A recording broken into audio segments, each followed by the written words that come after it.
let's close our adding borders file without saving it and then reopening it.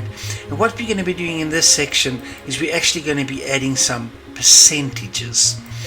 So let's add another on column E4. Let's add this percentages.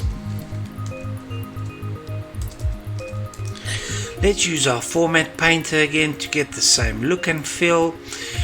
Let's go between column E and F, just resize it. And what we want to do is we want to work out what the percentage of the budget is. So let's maybe add another column. So let's select column E, right click and insert a column. Maybe let's call this total. What's nice about it this way is that the formatting is already done. And let's add our totals as we've done in a previous exercise. And I'm just going to copy it and paste it downwards. There we go. Make sure. Okay. And now what we want to say is, let's just say our percentage. And what we're going to say is, we're going to say equals from our rent. Before we actually do the percentages, let's just add a total here for our budget as well. There we go. And let's just resize that as well to fit it nicely on the screen. So our total for the 3 months was $717.50. Now we want to say, okay, but what was our percentages? We say, okay, but total of that divided by our percentages there.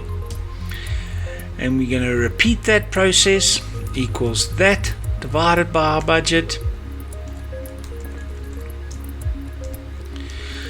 equals that divided by our budget, well, the budget total, that is, that divided by our budget total.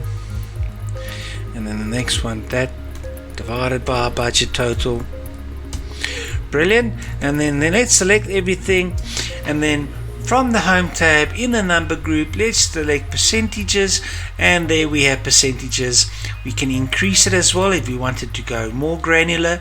Let's just take it away there, and we can see that rent over the last 3 months formed 45% of our total budget, where our car payments were 23%, our food was 20%, our mobile was 7%, and our water and electricity was 6%.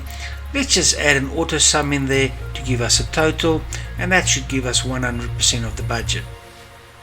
Now, what's nice about percentages in this way is that you can determine what slice of the pie, and if you were going to work on charts, then a pie chart would come in handy at this point in time.